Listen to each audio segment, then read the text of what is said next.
दोस्तों, कहानी एक नया मोड़ ले रही है। उस्मान बे की जंगल में लगाई गई घात, बाला खातून की मौत का मामला और हलीमा के बढ़ते हुए शकूक व शुबहात, सब कुछ एक ही कहानी में जुड़ने वाला है। क्या आप जानना चाहते हैं कि आग के इस खेल के पीछे कौन है? तो वीडियो को आखिर तक देखें, क्योंकि आज हम इन तमाम राजों से पर्दा उठाने जा रहे हैं। ट्रेलर में आपने देखा कि उस्मान बे झाड़ियों में छिपकर किसी का इंतजार कर रहे हैं।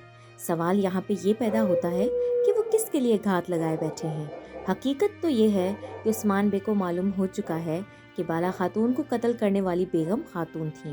लेकिन दोस्तों, यहाँ एक बड़ा राज है जो किसी को मालूम नहीं।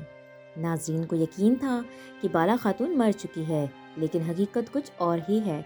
आग में गिरने वाली शख्सियत दरअसल बाला खातून नहीं, बल्कि बेगम थी, जिसने सबको धोखा देने की कोशिश की।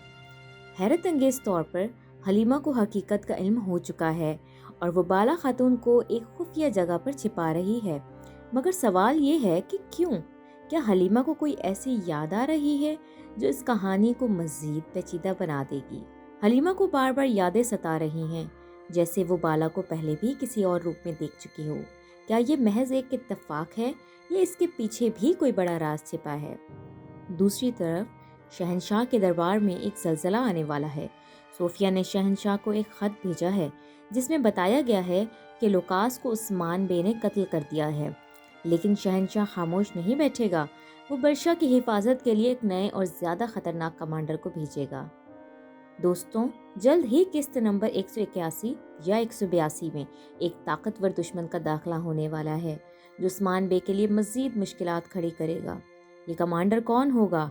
क्या उस्मान बे इस नई साजिश का मुकाबला कर पाएंगे? उस्मान बे ने ऐलान कर दिया है कि जब तक बाला खातून का इंतकाम नहीं लिया जाता, वो चैन से नहीं बैठेंगे। दोस्तों, अब कहानी अपने अरूज पर पहुंच चुकी है और आने वाले एक साथ में वो सब कुछ होने वाला है जो आप सोच भी नहीं सकते। अगर आपको ये वीडियो पसंद आई हो तो लाइक करें, अपने ख्यालात कमेंट्स में शेयर करें और हमारे चैनल को ज़रूर सब्सक्राइब करें ताकि आपको हर नई अपडेट सबसे पहले मिले।